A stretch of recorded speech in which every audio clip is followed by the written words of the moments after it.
Le chef de l'État a également présidé une réunion sur la vie chère au Gabon. Le gouvernement a révélé au chef de l'État gabonais la méthodologie mise en place pour lutter contre la vie chère. C'était cet après-midi au Palais du Bord-de-Mer. Plus de précisions avec la presse présidentielle. Les Gabonais impuissants face à la hausse généralisée des prix de produits de première nécessité et autres biens de consommation vis-à-vis de la détresse de ses compatriotes. Le chef de l'État, le général Brice Clotaire Oligui Nguema, a instruit le gouvernement de la transition via le ministère de l'économie et des participations à mettre en place une stratégie visant à lutter efficacement, mieux que par le passé, contre la vie chère.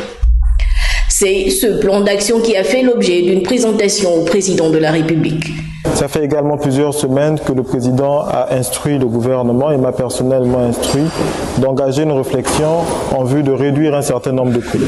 Nous avons choisi de travailler avec méthode, dans le silence, en négociant pied à pied avec les opérateurs économiques en vue de parvenir à la réduction d'un certain nombre de prix de produits alimentaires, de matériaux de construction et en lien avec le transport sur une série ciblée d'articles.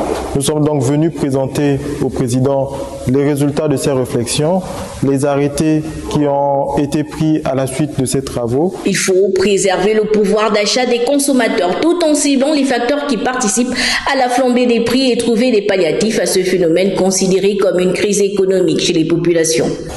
La vie chère dans notre pays a beaucoup de facteurs. Nous avons une économie extravertie qui importe une grande partie de ce que nous consommons sur le plan alimentaire.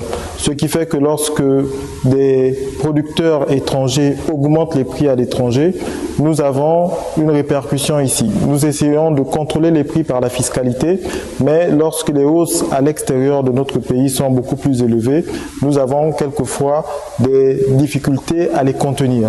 Donc là, nous avons accepté de faire en sorte que l'État perde 6 milliards de collecte de recettes. Ces 6 milliards, nous allons les injecter de façon à réduire à due proportion les dépenses de consommation des ménages via les baisses de prix que nous avons obtenues dans la négociation avec les opérateurs économiques.